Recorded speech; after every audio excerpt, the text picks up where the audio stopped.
Assalamualaikum warahmatullahi wabarakatuh. Salam sejahtera bagi kita semua. Perkenalkan, nama saya Arif Rahman B, dosen program studi budidaya perairan Universitas Islam Indragiri.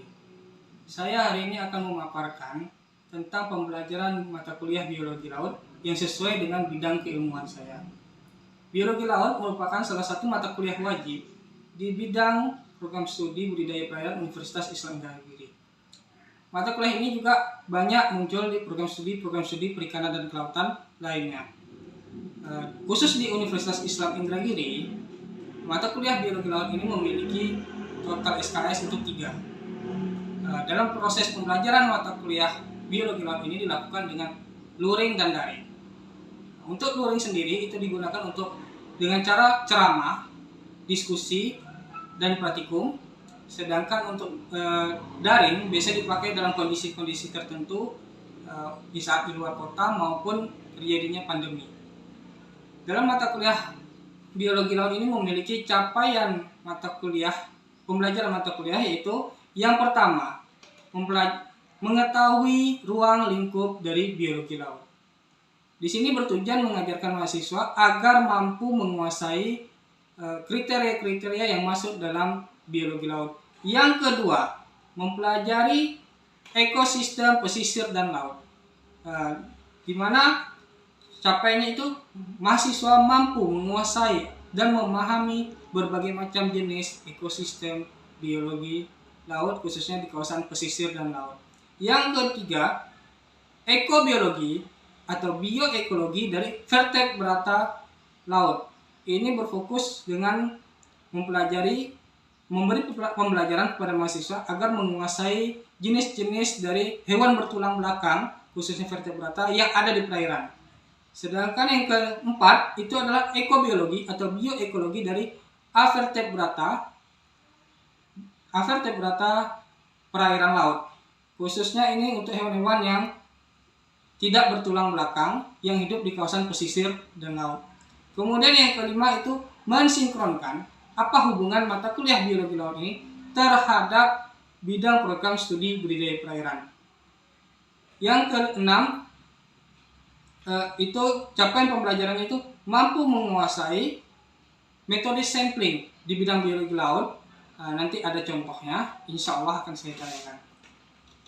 Khusus untuk penilaian, dalam sistem penilaian untuk mata kuliah biologi laut ini, saya itu akan menilai pertama kehadiran, keaktifan, nilai tugas, nilai UTS, nilai UAS, dan nilai praktikum. Sedangkan untuk presentasi, pembagian poinnya itu disesuaikan dengan peraturan yang ditetapkan oleh Universitas Islam Indragiri.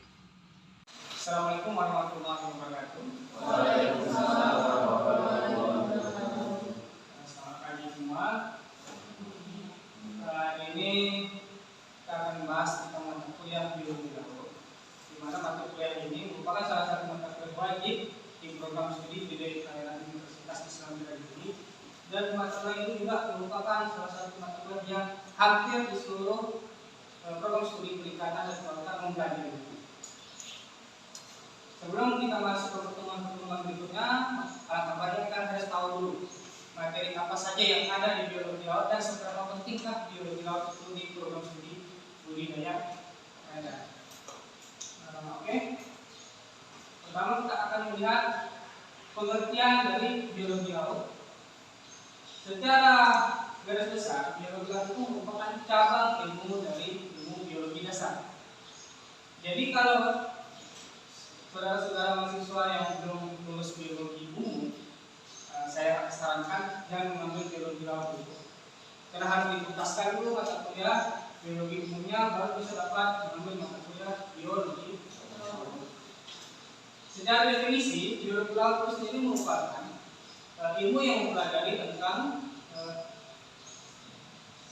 ekosistem, makhluk hidup, dan interaksi yang ada di kawasan pesisir dan laut. Pak, dari mana Pak batas antara pesisir dan laut? Ada yang mendefinisikan kawasan pesisir itu dari pantai sampai ke laut lepas. Ada juga yang mendefinisikan pesisir itu adalah mulai dari estuaria atau pertemuan air tawar dan laut sampai ke kawasan laut. Dua-duanya itu. Dua-duanya dikatakan. Jadi di sini saya akan contohkan. Nah, ini adalah ekosistem. Kira-kira siapa yang tahu ini ekosistem apa?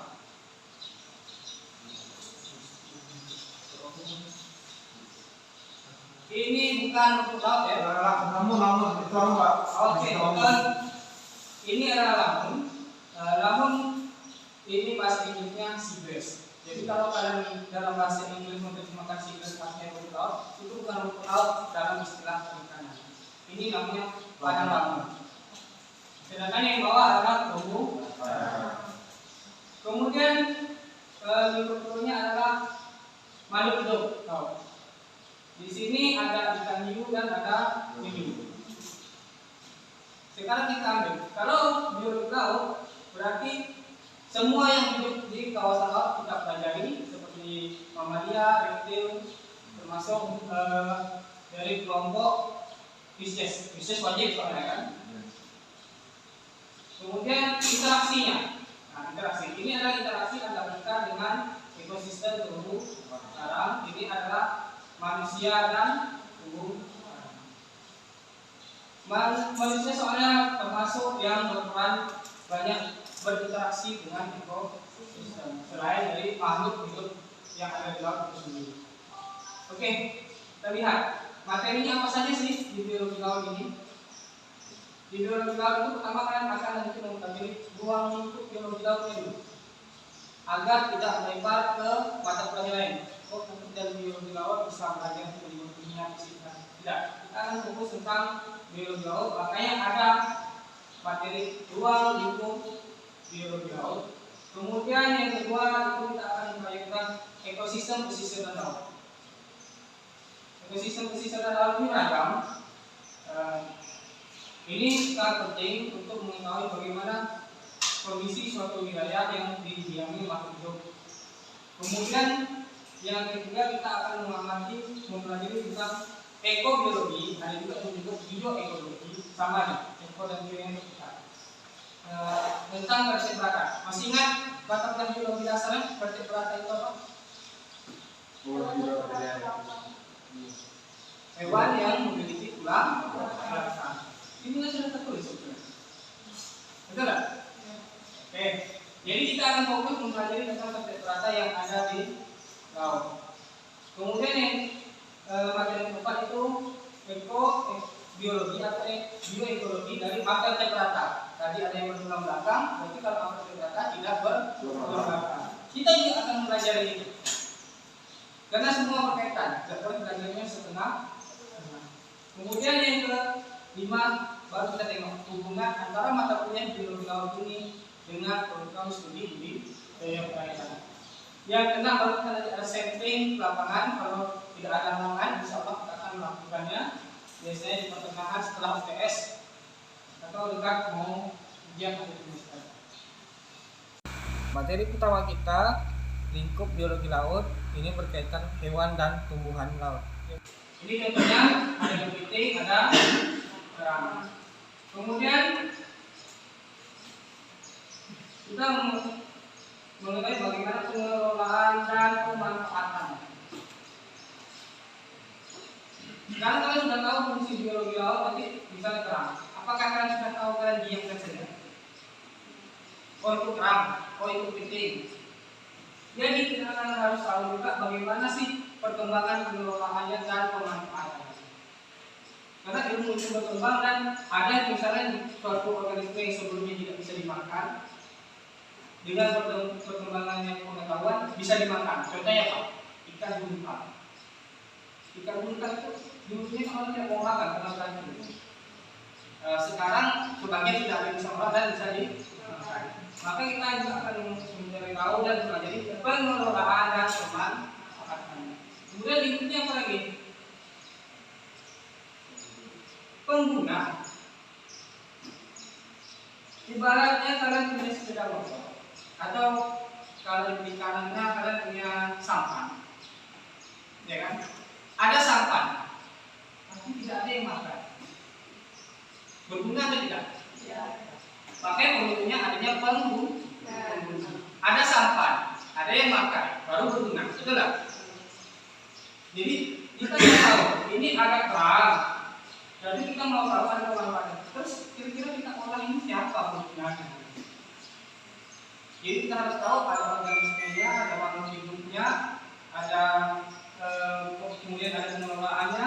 setelah ada pemanfaatnya, kira-kira tujuannya itu siapa?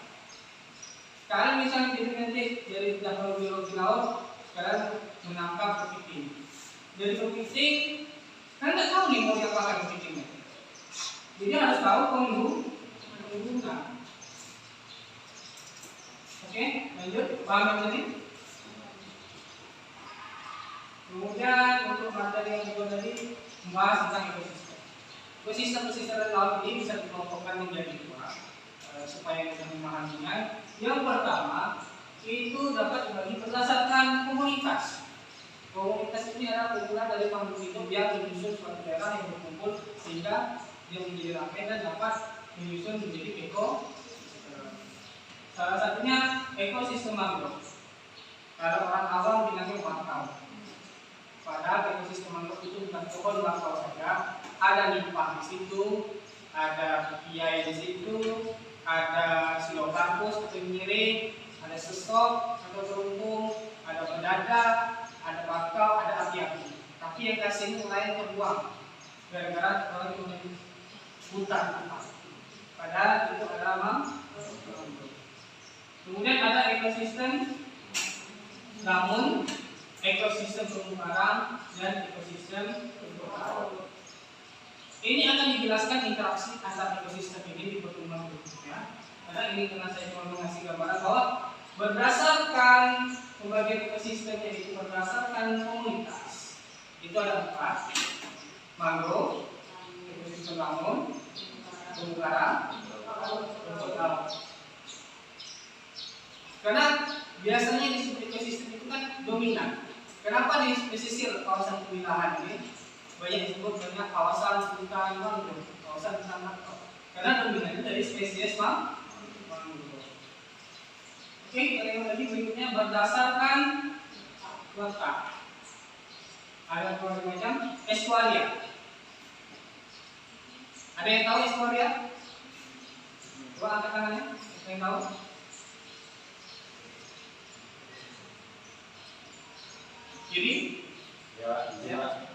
Jadi ekosistem estuaria ini adalah ekosistem yang berada di antara muara sungai dan sungai. Jadi mengalami pasang surut. Oke, tepat sekali. Estuaria ini juga bisa disebut ekosistem pasang surut karena dia biasanya masih dipengaruhi oleh air sungai, khususnya air tawar. Kemudian ada ekosistem delta. Delta ini yang pas di muaranya, terkadang ada terbentuk suatu bangunan pulau. Nah, itu disebut delta. Kemudian ada ekosistem muara, ringgas di kawasan muara. Kemudian ada ekosistem pantai. Pantai ini juga banyak juga jenis ekosistemnya. Ada pantai yang substratnya pasir, substratnya lumpur. Kemudian ada ekosistemnya laut. Laut ini secara umum general. Kemudian ada yang laut dibagi dua lagi, ada laguna, kemudian ada samudra, ada yang laut dalam, ada laut dangkal, kemudian ada dasar laut. Ini kalau berdasarkan letak. Oke, ini contohnya ekosistemnya. Ini ekosistem laut dalam, laguna ini perairan yang pulau-pulau membentuk suatu kawasan, dan saat dia surut biasanya air lautnya tergulung di sana. Kemudian ekosistem dari delta. Kalau delta ini banyaknya yang paling besar itu dijumpai di Bangladesh. Kemudian ekosistem rumput laut dan ekosistem padang laut. Ini contoh.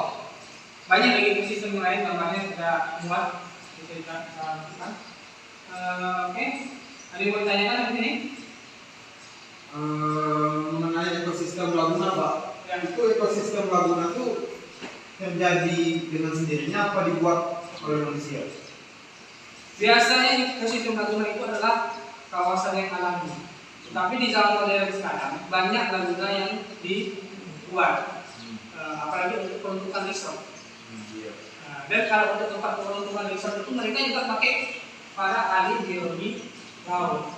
Karena tidak sembarangan. Kalau salah buat resort, dia akan membuat makhluk hidup yang ada di laguna itu kabur. Yang khusus kayak ikan yang bisa berenang lari. Kalau bakal atau terumbu karang tidak bisa lari akan lu. Oke, ada lagi? Oke, saya lanjut ya. Kemudian nanti kita akan mempelajari tentang ekobiologi dari vertebrata. Vertebrata khususnya di laut itu kan sudah tahu bisnis ini wajib. Orang perikanan tetap akan belajar bisnis. Ya, ikan, kemudian mamalia. Mamalia ini kayak kelompok paus dan lumba-lumba. Karena ini kalau dikategorikan ke perikanan, mereka tidak dipelajari. Tapi kita akan mempelajarinya di biologi laut karena ini masuk di kawasan laut. Kemudian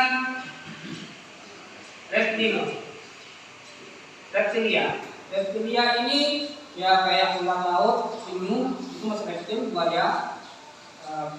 Sekarang kan penyu yang akan punah. Tapi kalau orang biologi laut harus bisa minimal tahu paham tentang reptilnya, khususnya penyu, bagaimana konservasinya. Kemudian penguin. Nah, kalau ini mungkin kita tidak bisa membahas lebih banyak untuk yang penguin karena di daerah tropis ini tidak ada ya. Kalau ada penguin di tempat kita suatu kayak di Bali, karena dia harus disuruh tinggi. Dan penguin ini merupakan satu-satunya jenis kelompok apes atau burung-burungan yang bisa berenang dan tahan hidup di dalam air dalam beberapa menit. Dia sama kayak ikan lumba-lumba, ngambil nafas di dalam itu. Selain itu ini ada himbau tapi masih di mama. Kemudian kita akan pelajari tentang ekobiologi dari vertebrata. Ini adalah contohnya yang kelima. Ini plankton. Dari yang kecil sampai yang besar kita akan pelajari. Dari plankton, kelompok daging-dagingan dari Amerika, nematoda itu kita akan pelajari. Jadi mata kuliah biologi laut ini juga akan bergandengan berkaitan dengan vertebrata air. Kemudian kelompok dari moluska. Moluska ini hewan berbulu, tidak mesti harus ikut ya. Cumi-cumi masuk kelompok ini, moluska. Tapi dia masuk di Orthocefalopoda, kaki di kepala. Kemudian ini dari kelompok ubur-ubur, baik itu dentaculata maupun yang mampu mengeluarkan air. Kemudian dari krustasea seperti plankton, kepiting, udang, itu kita pelajari juga khususnya di masa lalu termasuk lobster. Sekarang kan yang booming itu lobster. Kemudian echinodermata atau bintang laut. Selain bintang laut, di mana echinodermata ini teripang. Kalau orang pemilahan sama orang Korea bilangnya apa? Bronok. Kalau bahasa Indonesia yang teripang, kalau bahasa kampungnya bronok.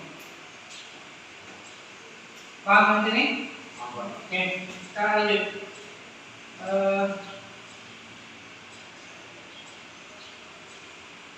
Ini kita perlu nih bagi orang PDP yang lain. Seperti apa sih biologi laut? Kira-kira menurut kalian,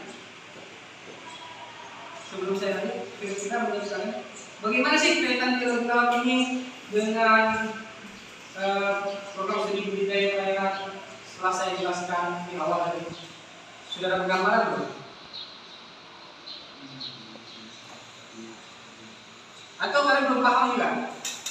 Atau mungkin karena masih gambaran belum tahu kah? Atau kira-kira ada yang mau coba menjawab apa sih kaitannya? Oke, bagi Anda saya akan jelaskan. Kalau kalian budidaya perikanan membutuhkan tempat, ya. Nah, sekarang gini, apakah selalu di dalam kolam? Tidak. Apakah ada tambak di laut? Apakah ada keramba di sungai? Apakah ada keramba di muara sungai? Apakah ada tambak di dekat mangrove? Ada kan? Jadi di sini fungsinya kalian pelajari biologi laut terhadap budidaya. Ada tambaknya, ada mangrove-nya. Jadi kalian sudah tahu kondisinya.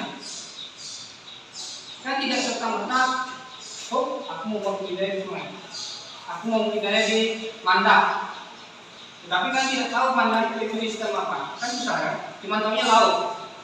Ternyata yang kalian lakukan itu adalah budidaya di kawasan pantai. Tetapi kalian praktekkan budidaya laut. Kan tidak cocok. Jadi harus tahu dulu ekosistemnya dulu harus tahu. Dapat ekosistemnya di mana? Di biologi laut. Kemudian kita tengok lagi. Kita lakukan ini hubungannya sebagai makan alami. Daun mangrove gugur ke air. Setelah gugur, dia akan hancur oleh bakteri. Kira-kira ada plankton tidak di dalam? Kalau ada planktonnya bisa dimakan dengan ikan tidak? Bisa. Jadi di biologi laut secara tidak langsung kita akan tetap belajar hubungan antara budidaya secara tidak langsung dari mempelajari plankton. Kemudian apa lagi? Predator. Ini yang paling penting menurut saya. Salah satunya yang paling penting. Kalian yang budidaya, ya kan, rumput laut. Kalian tidak tahu sikon ekosistem di situ gitu. Tiba-tiba kalian pas mau panen, di bawah rumput laut kalian itu ada hiu gimana? Berani tidak kalian panen budidaya kalian kalau misalnya ada hiu di bawahnya? Jadi kita belajar di laut juga, kita akan harus tahu dirinya. Kita tahu bagaimana pola hidup makhluk yang ada di laut.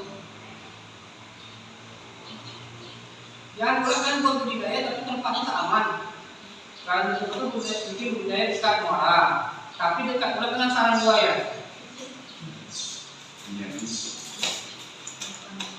Belum kalian panen buaya kan? Makanya harus tahu dulu. Makanya itulah 3 hubungan paling penting biologi laut pada program studi budidaya perairan. Ya, makanya ada mata kuliah ini di Prodi, di DPU, Universitas Islam Negeri. Sama lah kayak kalian mau belajar pokok pun kalian harus tahu dulu aturan. Lampu merah yang dilanggar, kalau lampu sen belok kiri harus dihidupkan, kalau belok kiri juga. Biologi laut ini seperti kayak secara tidak langsung menjadi petunjuk bagi pelaku budidaya perairan untuk tahu bagaimana ekosistem tempat dia budidaya, apa sih manfaatnya dari ekosistem itu, apakah memberikan makanan atau tidak, dan apa sih ancamannya. Karena berdasarkan pengalaman saya di Tanjung Balai Karimun pernah hiu nyangkut dalam gelombang. Ternyata hiu itu melompat ke dalam jaring gelombang. Kan mau masuk ini tidak bisa jadi. Dia melompat masuk ke dalam. Sekali orang tua mau panen ikan, minta tolong. Minta tolongnya apa? Sekali dari jauh kami intip-intip ada ikan hiu masuk ke dalam gelombang. Bisa. Hiu miden, katanya hiu miden itu mau panjangnya 1,5 meter. Memang tidak terlalu besar, tapi kita ngeri juga kan. Kita ini makhluk darat ketemu di air. Kalah kita, menang semua. Makanya perlu kalian belajar biologi laut ini. Cara mengatasi predator seperti ini. Oke, lanjut. Kemudian kita akan nanti kedepannya mempelajari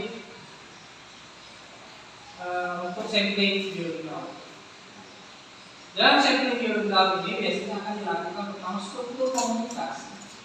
Nah, ini yang seru nih, orang banyak suka penelitian ini. Struktur komunitas itu biasanya yang diukur kerapatan mangrove, kepadatan lamun, terumbu karang, terumbu laut. Nah, kali ini pada lamun nih, dikit. Di belakangnya mangrove. Kalau yang ini di terumbu karang. Kalau orang biologi laut yang harus berani dan harus pandai berenang. Asal jangan berenang kayak batu. Tidak akan timbul lagi payah kan. Kemudian ini sampling biasanya setelah ada struktur pelimpahan biota. Ini kalian akan menghitung berapa banyak sih ikan yang ada di pelimpahan. Berapa banyak sih ikan kakak tua pelimpahannya di terumbu karang. Berapa banyak sih pelimpahan penyu di terumbu karang. Berapa banyak sih kelimpahan hiu di pesisir. Karena hiu ini ada yang suka di pesisir. Nah, jadi ini juga soal biologi laut juga. Kemudian tanging. Nah, tanging ini adalah memberi tanda kepada suatu makhluk hidup untuk diteliti. Tujuannya apa? Untuk mempelajari pola tingkah laku dan pola hidup dari makhluk hidup tersebut. Makanya dikasih tanda. Kalau kalian suka nonton National Geography, hewan yang dikasih tanda terus dia mati, itu untuk melacak keberadaannya. Iya. Jadi kita untuk mengamati tingkah laku. Orang biologi laut akan mempelajari itu.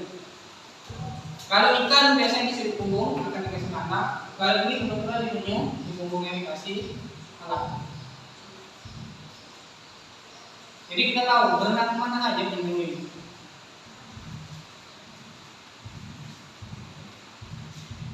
Ini biologi laut akan dipelajari. Oke? Mungkin dari saya ini aja. Ada yang mau ditanyakan?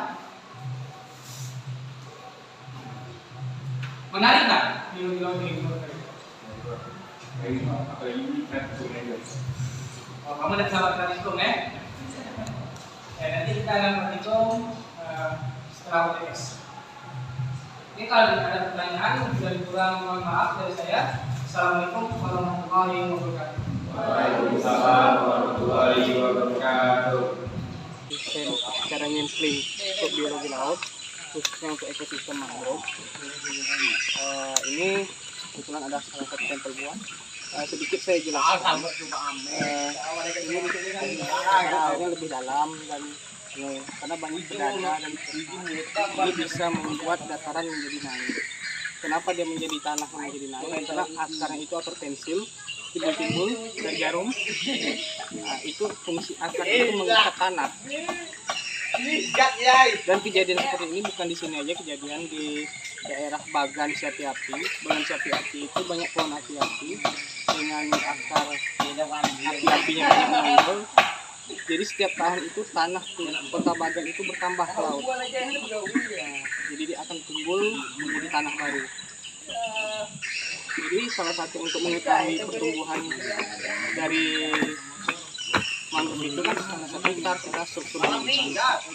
Struktur komunitas itu kita mengukur salah satunya dia masuk kelas batang kah, apa jenis pohon kah, anakan atau semai.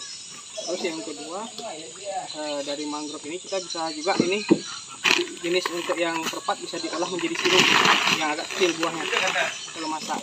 Nah, kalau yang besar ini belum pernah saya buat sirup, tapi yang kecil pernah dibuat sirup. Dan itu termasuk juga produk unggulan dari mangrove.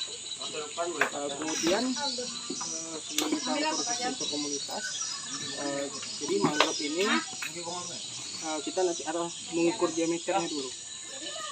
Ada mengukur diameter, ada mengukur tingginya, dan kalau untuk budidaya perairan ini sumber makanan loh, sumber makanan untuk ikan. Makanya kemarin yang seperti saya jelaskan di kelas, ada orang buat tambak tapi kiri kanannya bakar. Nah, dari buah-buah ini akan menjadi sumber makanan tambahan, jadi bisa hemat biaya untuk menghasilkan makanan.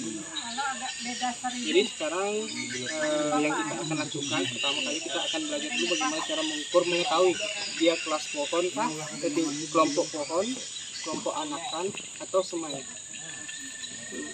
Jadi kalau dia diameternya di bawah 4 cm termasuk anakan. Kalau di atas 4 cm itu termasuk pohon. Kalau dia masih pendek-pendek segini tingginya kurang dari 1 meter itu disebut semai. Jadi ada yang bawa meteran lain?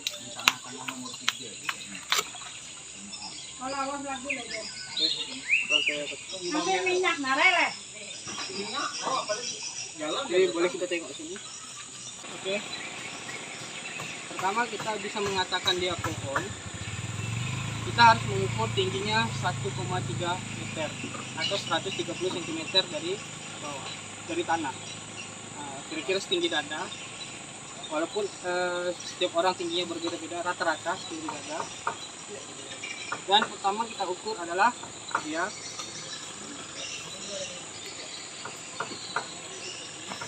berapa lama diameternya? 82. Ini bukan diameter, masih lingkar batang. Lingkar batang pohon tepat adalah 44 cm. Udah dicatat Cahaya? Udah. Oke, pohon berikutnya. Oke, kita beralih ke pohon selanjutnya. Wah, itu bang, jauh dikit. Jauh bang. Aja dulu bang.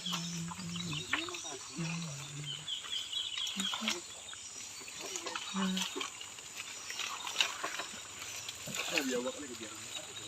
Ini jalan nih.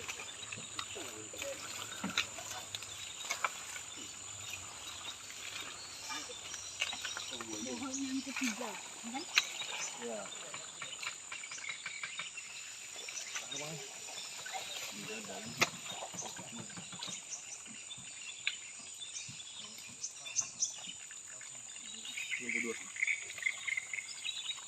62.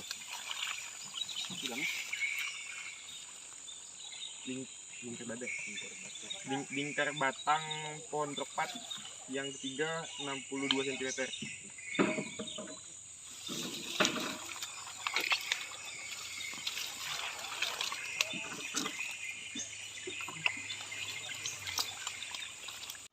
Demikianlah pemaparan dari sistem pembelajaran biologi laut yang saya jalani. Lebih dan kurang saya mohon maaf. Wassalamualaikum warahmatullahi wabarakatuh.